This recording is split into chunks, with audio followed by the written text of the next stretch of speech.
Hello, and welcome to the Flix Forum podcast, where each episode we go back and we look at a Netflix original film in the order of release. Today, we have Netflix 102nd film. It's the 2018 black comedy, The Package.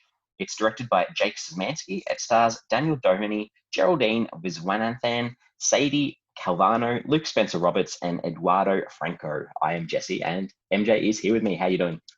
I am here with you. Yes, I'm very well. I'm very well. How are you? Good.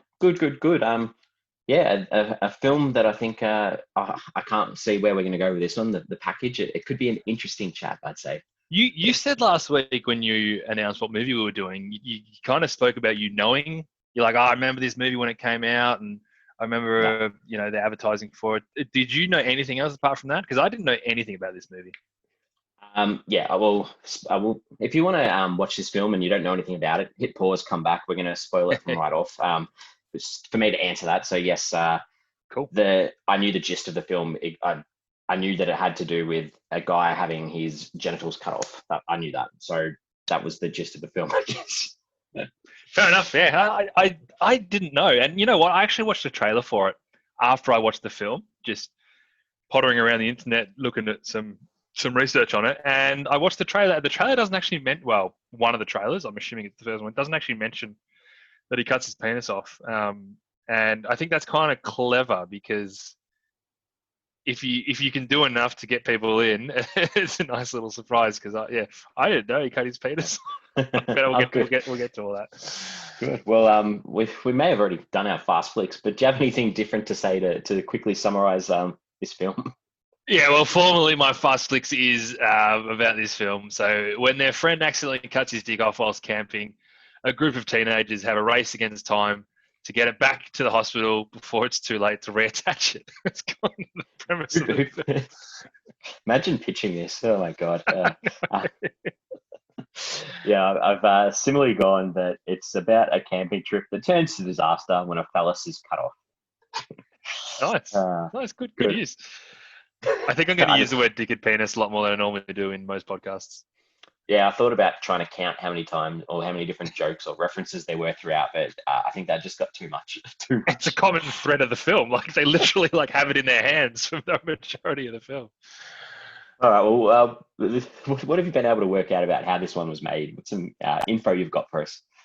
I got a little bit. It's not too exciting, but it was announced in January 2017 that Netflix had won a bidding war. Like, it was a genuine bidding war. So Netflix beat out 5 other companies to land the project. At that point, it was known as the eggplant emoji. And it was based on a spec by Kevin Burrows and Matt Mida.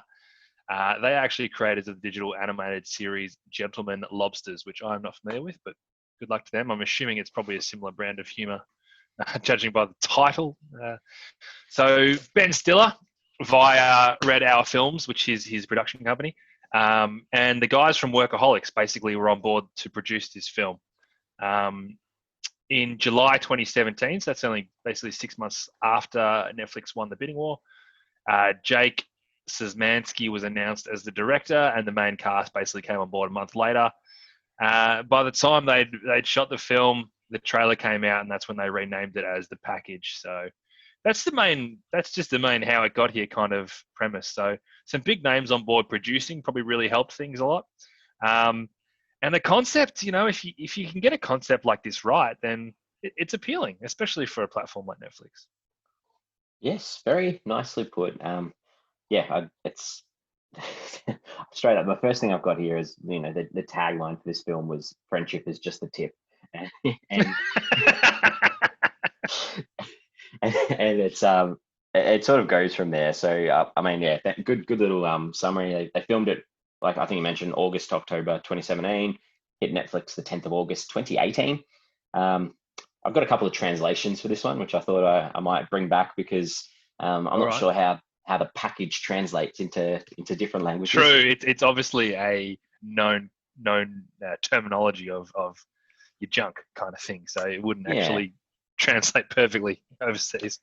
So the closest translation that I could see to the English translation is in Finnish. It's called The Precious Package. So that was good. I'm not sure what the Russians translate it to, but in Russian it's called accessories. Yeah, and I'm all right with that. and in Vietnamese, they obviously just don't want any reference whatsoever to any kind of genitalia because it's called rescue service. It's still all right though. It's still pretty good. So I thought that was a bit of fun. This was filmed in Canada, or in and around Mm. Vancouver in British Columbia. It was nominated for a few awards, which I I did, thought I did see this. this is where I probably spent the most of my time sort of looking into things because these are some interesting nominations, Yep. which I'm I sure thought this. you've gone into detail as well. So maybe we'll take it in turns. I'll go with the first one. So the first one that was at the Leo British Columbia TV and Film Awards in 2019, Gary Jones was nominated for Best Supporting Performance by a Male in a Television Film. Now, Gary Jones, as you may have realised, wasn't in the list of people that we went through at the start. So he was the doctor. He literally had 2 lines. And Which, yeah, and you know what? He was fine. I, I just have to assume that there weren't that many Canadians in this film, and he is Canadian, and that's why they wanted to give him the nom. That's all I could figure out. have you got the other ones that you want to share? Well, this one's worse. So the Joey Awards Vancouver, which is celebrating young Canadian performers, best actor in a TV movie or featured role. Christian Convery was nominated. Didn't win it, but he was nominated. I don't know if he actually has a line in the film though. Just covers his He was- eyes and freaks out. He's a little brother who's in like the opening scene and the closing scene, watching TV when porn comes on the TV. I don't recall him speaking. He probably did, but what an outrageous nomination! Well, I'm guessing that they're rewarding him for probably not actually having seen what was on the TV because that'd be inappropriate. So maybe it's good acting for being surprised at something he didn't know what it was. Oh, it's a slim. I'm glad he didn't win the award, but it's obviously slim pickings in that field. There was a winner from this film for an award. This So, one feels a bit better, at least. yeah, Daniel Doheny won the Young Entertainer Award at the Young Entertainer Awards for the Best Leading Young Actor. So, well done to him. At least he was, prominent in the film. Correct. He was in most of the scenes, so that was good. Do you know who the main star of the film should have been? Was the actual penis. Because from all reports, the penis was in hair and makeup. It was on the call sheet. And if you hear what the other cast have to say, they basically said it was the hero of the whole film. Like they would get in hair and makeup after the penis got in hair and makeup. And it was always the known quantity on set. So hilarious. I don't know if I'm going to be able to continue this. This is getting. Who would have thought? What I like about this is, regardless of whether you like it or don't like it, and I must admit, when I watched the opening credits and I saw the Workaholic Boys come up, I thought, oh, this is going to be a tough one for Jesse. Whether you like this or don't like this is going to be a very fun conversation. Okay, good. Well, I guess we can talk about some consensus on what other people thought before we talk about what we think. So, what have you got for us? Yeah, so it's a 5.5 out of 10 on IMDb of 13,000 ratings. Pretty somewhat respectable for a comedy that's obviously very jarring. I think they'd probably take 5.5. It's a 2.3 out of 5 on Letterboxd, nearly 9,000 ratings for that one. So a bit more tempered on Letterboxd, but you know what? Like, this is a very easy half-star movie, right? This is very easy to just go, this movie sucked, bang, half a star. So I think you take those numbers. They're not great, but you take them. Yeah, I think you've made that case quite well. Google users 84% like this film, and over on Rotten Tomatoes we had 42% from the critics on 19 reviews, so that's rotten. And the audience That's a huge result from the critics, though. Yeah, the audience only had it a little bit higher, and that was at 50%, and that was nearly 400. So yes, we'll lead into it. MJ, what are your thoughts on this one? Did you have a percentage match? Actually, I had a percentage match. No, I didn't. What did you have? I had 71, which is fine. It's not something that you would be drawn to, but I had a 71% match from Netflix saying that they think that I probably will like this film. It's good segue again, which I didn't even mean to do, but I told you I knew nothing about it. I was really wondering what this movie was about. Until he cut his dick off. And then I was kind of like, well, that explains like the fact that there's been no plot up to this point.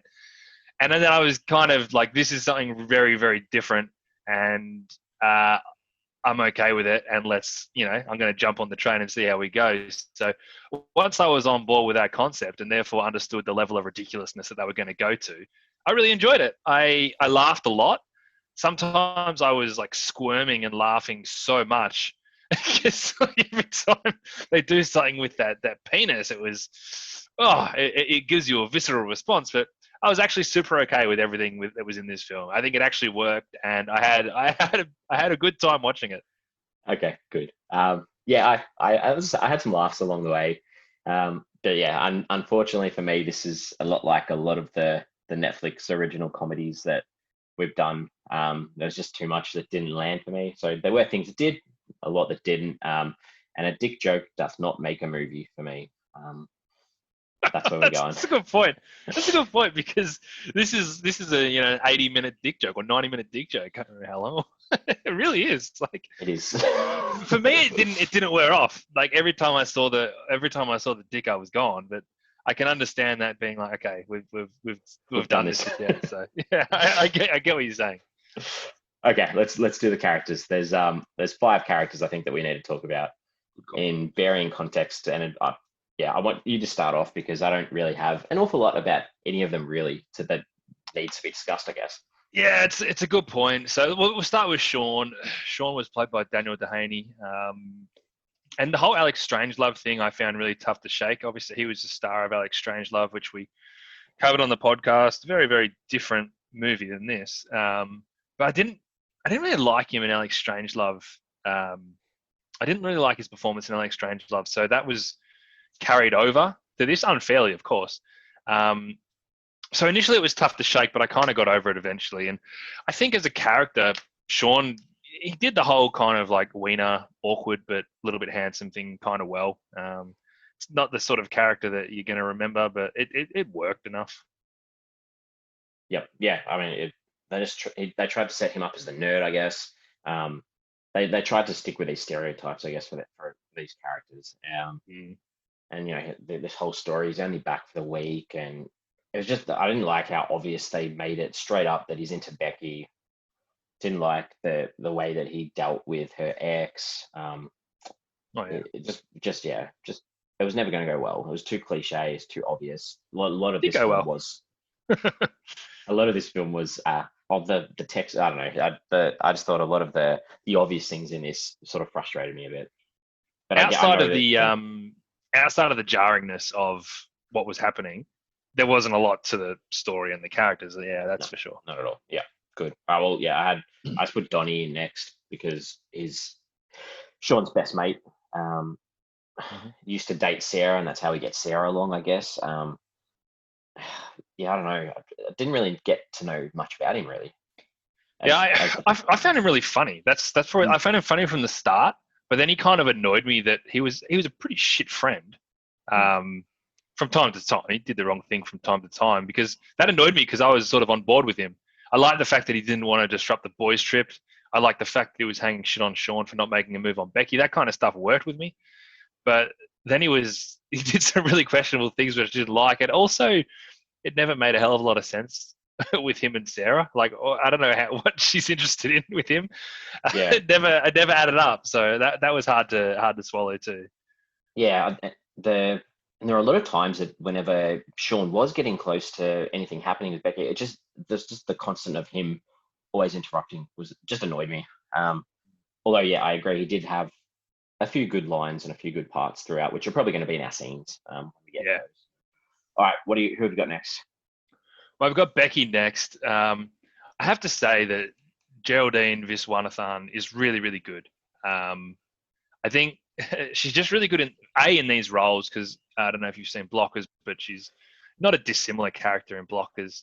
And I just look forward to seeing more of her, because she stood out to me as someone in this film that was just playing in a completely different level as everyone else. But from a character perspective, I think obviously the performance helps bring Becky to life a little bit. I kind of like the history with her and Sean. It's super believable, super relatable. That incident that they had where one of them kind of made a move, the other one was keen to make a move, but regardless of the circumstances of him having a boner at the time, it was you sort of have that moment with someone where you both know you're interested in each other and things go wrong, and then like years pass before you even mention it again. And that part of the story really worked for me, and I think she helped bring that to life really nicely. Yeah. Yeah, I don't know. It was just a lot of coincidences to help the story run with her for me. Like Jeremy's twin sister, recently single, so it's like perfect for Sean. That was all. Like, yeah, I don't know. Yeah. I struggled with all these characters because there wasn't much more to them that like I like a film that gives you a bit more of a character, that gives you a bit more to cheer for them, or like I didn't really care. And this is probably a bit of a segue into Jeremy, but I didn't really care if they got his actual dick back to him. Like it was more about I would have rather seen more of them having disagreements over the text message that Sean sent to the ex-boyfriend and things like that. Like I just would have preferred to see those sort of moments between the characters rather than, and I get it's a comedy that's stupid and you're in there for the gags and the stupid things, but I just would have liked that a little bit more of that, I guess. I was in there for the dick, man. I needed them to get that dick back. that was priority number one. I was all on board. So yeah, Jeremy, I guess I was talking about him quickly. He was the stoner stereotype, I guess, and this online girlfriend that he had, Kendall Jenner's with an S, and everyone telling him that he's being catfished. This just gave me massive Napoleon Dynamite vibes. There was no chance anywhere that she was not going to be attractive. Like yeah, I thought that too. Yeah, that was obvious. Yeah. And him as a character, he was just so focused on getting booze and using that knife, and those two together obviously aren't going to work well together. That's Jeremy. I'll be honest with Jeremy was actually a bit much for me early on, just a bit too over the top, and never. I just didn't think he was that funny. But when they basically took him out of the main story, it made a lot more sense, and it worked a lot better. It's kind of okay to have this larger than life guy who was a genuine idiot being the guy who cuts his penis off that they have to retrieve. So that kind of worked. If he was in the movie with them on the journey the whole time, he would have driven me crazy. But I think it kind of worked that they took him out of it. Yeah, it's a bit full on. And then the only other character really is Sarah, I guess. And all you need to know about her is that she's Donnie's ex and Becky's friend. I actually like that I think she had a slightly more prominent role than you would expect, because she was clearly that add-on character, like you said. Like she was Becky's friend, so it wasn't weird that girls were on a trip and it was just Becky, and she was Donnie's love interest. That's why she was there. But I think she was still her own character. I kind of like the way that she hung shit on Donnie. I like how she pegged that beer in his face. I like that they made an effort to resolve their relationship at the end, because as someone watching it, I thought their relationship mattered as much as anyone else's. I was interested in that as much as I was interested in Sean and Becky's. So I kind of like that they didn't just throw her in as someone that was there, and then she kind of had a bit of a life to herself as well. But apart from that, there wasn't a heap to it. Yeah, that's fair point. Yeah, good job. All right. I don't think there's no other characters you want to talk about. No, good. No, not even the ones that got nominated for awards. Good. Well, the director, Jake Szymanski, the 45 credits, mainly shorts and a lot of stuff on Funny or Die. I didn't realize this because I had seen this film, Mike and Dave Need Wedding Dates. I didn't realize that, that he directed that as well. So, and an episode of Brooklyn Nine-Nine as well along the way. Yeah, so he's obviously got some comedy roots, as you said, with Funny or Die. He did that.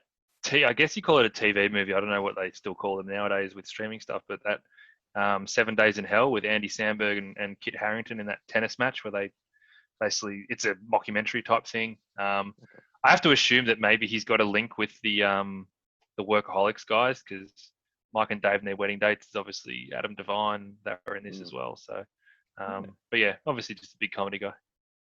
Good. All right. Well, time for us to talk about some scenes, some things that we enjoyed in this one. So, MJ, what are some things that you liked in this one? Some things that made you laugh? Yeah, there was some things that I genuinely really, really laughed at. But in terms of scenes, like the big scene for me is when he cut his dick off. Right. As I said, I didn't know that was going to happen. And when he did it, I'm like, well, this isn't one of those like little tidbit things that's a part of the movie. Like this is the movie, and that's when that when that hit home with me, I was pretty excited. So that's the big scene. That's probably the one that you really take out of the film. And then covering on from that is when they obviously got the torches and they're actually searching for the dick. I think there was a line they're just like, everything looks like a dick at night. And then they see the insect crawl on it, and then she pukes all over the thing. I was like, this is going to be my kind of movie. I was really on it. I thought that was very, very funny. The next scene I've got is a real cliche, because the idea of him sucking venom out of that penis was just too obviously set up, and it bothered me. I wasn't that interested in it. But when they came storming into that room, and he was there holding it like a sausage, it got me. I was ready for it not to get me. I was getting annoyed at it, and it still got me. So full marks to the visual comedy of that scene. So that was good. Yeah. I enjoyed the whole DTR references when Dick to rim. Dick to rim versus define the relationship. He's like, she really wanted to DTR. I didn't know what that meant anyway. And when he said dick to rim, I was like, okay, that's kind of funny. But then he just played it off as define the relationship, being the exact opposite of what I thought it was going to be. I kind of like that, and I also like that they just kept bringing that DTR stuff back. So. Another scene that wasn't that amazing, but there was one really good line in it, was when they stole the boat off that little kid, and the kid was basically like, "Yeah, I'll give you the keys. What are you going to give me?" And they're like, "We're not going to show you our boobs." And he's like, "No, you guys need a kiss."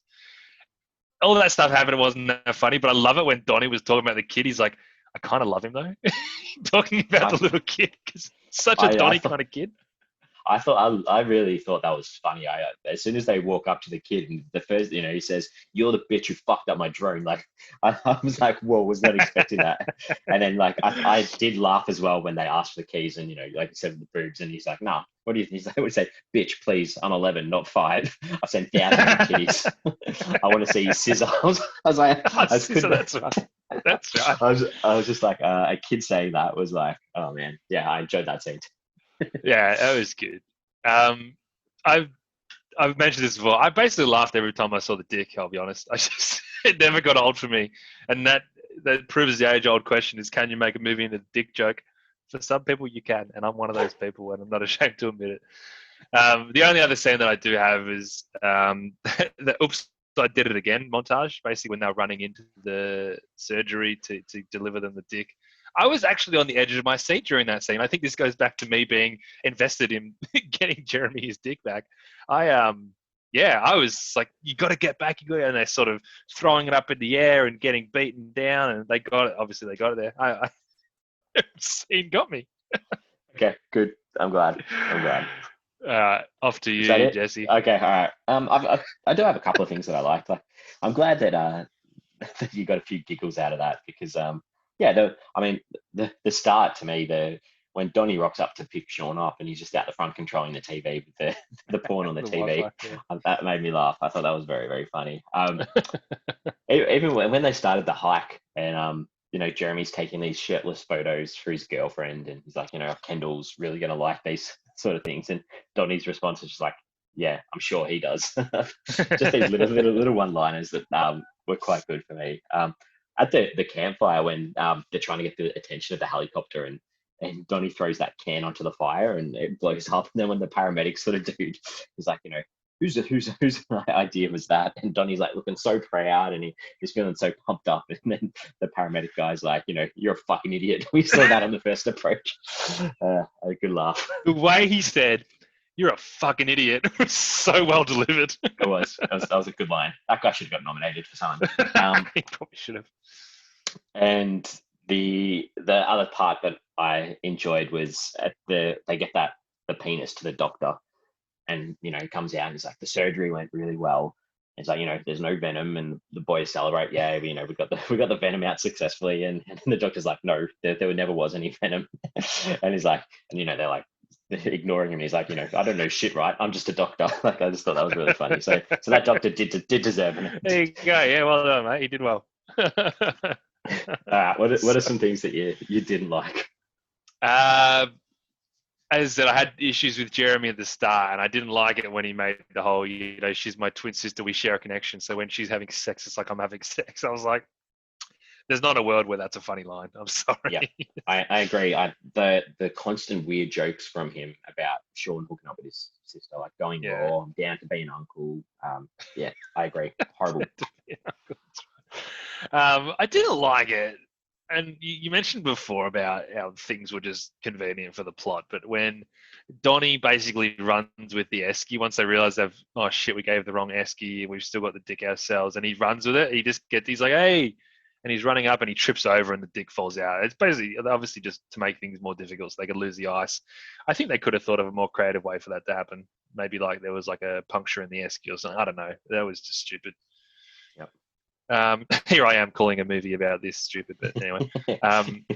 And the scene where when they got that guy who worked at the general store, the ex-Marine guy, to clean the dick, I didn't mind. I didn't have an issue with that scene. I thought it was fine, but I just didn't like it when he lost his shit about it. I think again, it just didn't really need it. It didn't really work. Maybe it would have worked on the page, but it didn't really work. Didn't really work for me at all. Yeah, I wasn't a fan of that whole segment. Like, I'm never going to go to one like Subway or something and use one of those soft drink refillers the same way again. Like that's. That was still kind of as I said, all the stuff with the dick I just found funny, but him losing his shit, where it was, he's not. What you mean? He's not a Marine? Well, like, come on. Yeah. That's it. That's it. All right. Well, yeah, I didn't like between Sean and Becky. They kept going back to when he sort of let her down or whatever. At this rent after party, because this show that they were in. It just really annoyed me that he didn't want to smoke weed and he got a boner, and they just kept bringing it up, and it didn't land with me at all. So it just frustrated me because they kept bringing it up. Yeah, right. I know you like this, but the references to Britney Spears is "Oops, I Did It Again," like from the campfire where they're singing it, and then obviously when they get to that at the end of the hospital. Yeah. I love me some Britney. Like I love. Yeah, Britney. you do. I was thinking of you when it was happening. I was like, maybe Jesse will like this new fun version of it. I wanted to be into it, but I just couldn't be into it. Yeah. Hashtag save Britney. And then the you like this as well, but that Rangers lookout station where they're saying who's going to suck the venom out of this dick, and just about how they were talking about how Becky should do it because she had it in her mouth in the womb. I forgot about that. It's pretty obvious it should be Becky, right? So we have that, and then we actually see Sean do it, which I was like, yeah, it didn't land. But then we have to see Donnie get his mouth stuck in the toilet at the end as well. I was like, it's just like didn't need that much. That was an important theme of the film, Jesse. Doing, being there for your friends no matter what, even if you got to put their dick in your mouth in the middle of the toilet before it flushes. That's friendship. We're nearly into the themes. You've got the one there already. And then getting to that hospital and just handing that dick over.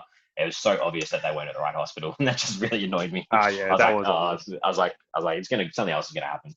Yeah, that's me done. All right, well, I should have just segued before, but what are some things in this movie saying? Yeah, look, not a heap, but there is the whole notion of being there for your friends and like literally no matter what. And I guess on the flip side, from Jeremy's perspective, having faith that your friends will deliver for you, again, like no matter what. So it goes both ways, the give and take from your friends. And like that theme definitely works throughout the film, and it sort of brings it all together nicely. Apart from that, the only thing I could really think of is, the sort of subplot of the story being the whole honesty in relationships. Basically with Sean and Becky, the whole thing that blew them up in the first place was that rent after party. All Sean had to do was be honest that he had a boner and he didn't want to embarrass himself, and it would have been fine. And then obviously the whole DTR stuff with Donnie and Sarah is literally defining the relationship. What is that honesty that they want with each other? So there's a little bit of that as well, but it's the whole friendship thing that works because the subplots were give or take. Yeah, you haven't left much for me. But yeah, I think there's probably that idea too of like truthfulness that goes in with this forgiveness of being friends and stuff too, where not lying to each other's faces, and I didn't mind that the characters in general were respectful, even though that this was a very crass, pretty dirty movie. They were still kind to each other. There weren't any stages where they purposely were negative or derogatory to each other. So I kind of like that idea too. They didn't need to do that to make a film like that. So yeah, all right. Well, what did you take away from this one? I basically, if the concept is absurd, which it is, and the audience, sorry, not the audience, and the director and the cast and the whole crew is really going to lean into that absurd notion, then you've basically got my attention. So I think the concept created a really interesting storyline for me, because I knew it was going to be funny. And of course, I just wanted to see how that was going to play out. So if you get that concept right, and you just like, you know what, fuck it, this is the movie we're going to make, and we are going to make this movie the way that people would want this to be made, it can really work. Yeah. Okay. Yeah. To be honest, I stopped this movie halfway through to tell my wife the concept, because I was so like what a concept. And then she told me she already seen it, and she said that it sucks, but she was wrong. So. Well, yeah. I don't know. Maybe like I knew the story, and I'm not sure if it's. I think possibly one of the people we've had on the show before, Simo. I think from memory, he told me about this film. So I knew that a dick got cut off, and it was 28 minutes into the movie when that happened, and I was like, really? I'm like, okay, this film's resolved. I was like, okay, well, what's going to happen now? They took him on the helicopter. I was like, so the rest of the film's going to be about these guys just having a camping trip. And I didn't actually see that they'd given them the wrong esky. Like I didn't predict that at all. So that sort of got me a little bit to be like, okay, cool, let's see what happens now. But at the same time, I was like, I can't believe there's another hour to go. And I hadn't seen this film in a while, but it reminded me of this film called Tomcats. I don't know if you've seen Tomcats. It was a sort of, when we were teenagers. Is it Jerry O'Connell?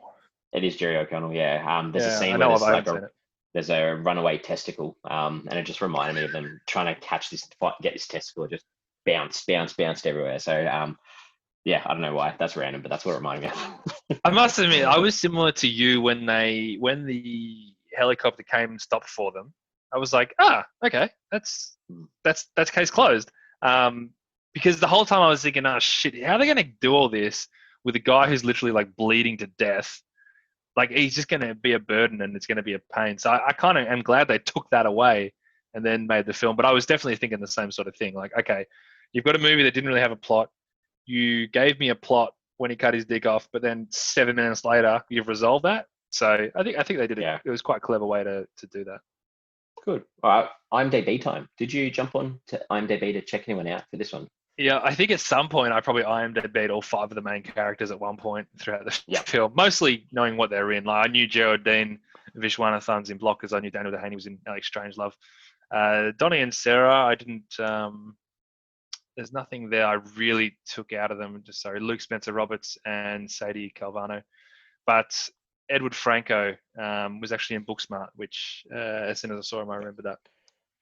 Yes, you've got the ones I've got. I looked up Daniel Doheny straight away because I was like, that looks like Alex Strangelove, and that was the first minute of it. I was like, oh, cool, it was. And Jeremy as well. I looked him up and recognized him from Booksmart too. So very similar.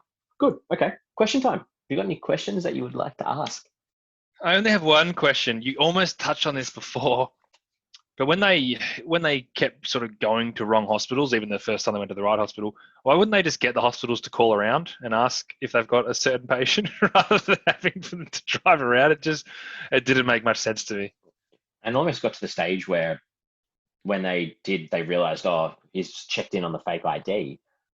The first hospital they called, they found it. They're like, oh, we've got 5 hospitals that we got. And then it was like, oh, what? Like, I don't know. Yeah. Well, they went back to the first one, though, because they went to the right one in the first place. But the funny thing is that they call as soon as they find out they know the fake name, but they didn't call when they thought they knew the real name. They could have just called them all straight away. That was a bit silly. It was a bit weird. That's all you got? That's the only question. I got everything else pretty self-explanatory. All right, good. The song over the credits, did you listen to it? I would have. Remind me. It was called "I Miss My Dick." Okay. That rings a bell. And it was actually performed by Eduardo Franco, the guy who plays Jeremy. Yeah, seems like a weird dude. Yeah. Okay. What else? So, if you had it detached for 12 hours, would you want it put back on, or would you want to get a fake one? Well, I would obviously follow medical advice as much as possible because I'm certainly not an expert in that department. But if someone said that you could keep it on ice, I know it wasn't on ice the whole time, but if you keep it on ice for 12 hours and it's going to be good to go, then I'm happy to keep what I already had. Yeah, if it was on ice for 12 hours, but what the trauma that thing went through, I don't know if I'd want that reattached, to be honed. It was well lived, wasn't it? Yeah, it's probably had more action And than it it got actually cut had. off from someone else. Had more action than it probably had when it was attached. So I actually thought that when they obviously put it on that other bloke, I thought they're going to actually get his dick, which is going to be like a bigger, nicer penis, and they're going to give it to Jeremy, and he's going to be like, "Hey, how good's this? I just upgraded." As it turns out, she cut it off him again, and they got it back. So another plot twist. Last thing, Becky and Sarah. Do you think they're as brave, determined, and competent as the male counterparts in this film? I saw that online, and I was like, yeah, and I thought that's a really good way of putting it. They were, just as good characters throughout. I like. It's a really good point. It certainly wasn't, like a male movie by any stretch of the imagination. It was good that everyone worked together, or everyone had an equal role to get stuff done. Well, get the dick back. Yeah. Okay. So this is the time where we sort of put everything together and come up with a rating out of 5 for our Flix Forum average, where we put them together. So MJ, what are you thinking? Yeah, look, it was obviously this was really stupid, but I appreciated that stupidness and the dedication to the concept. The performances were actually really good. They all leaned into the roles perfectly, and I just had a lot of fun watching it. I had a lot of fun laughing at this film. It's a really solid 3 stars for me. Nice, very good, very, very good. Yeah, I was intrigued with this one, but I lost most of it as that continual humor, the continual dick humor. I just needed something a little bit different. Like an hour and a half of it was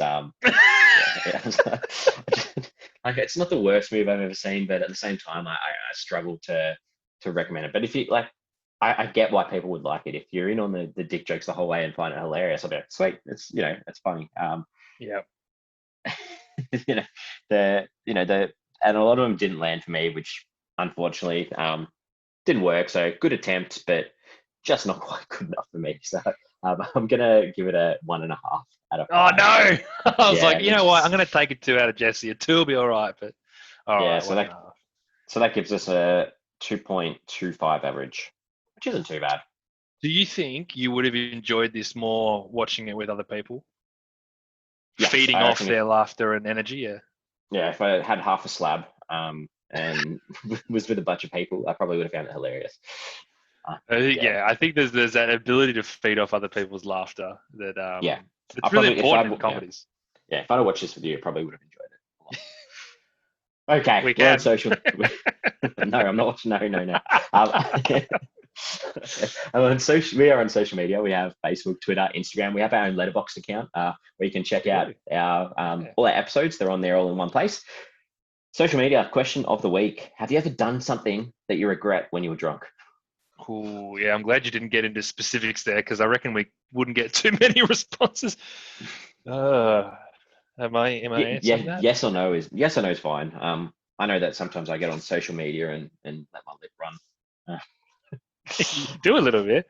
I wake up in the morning after in the NBL and the basketball in Australia, and you say a few like, geez, Jesse's made a few enemies last night talking about Melbourne United or something.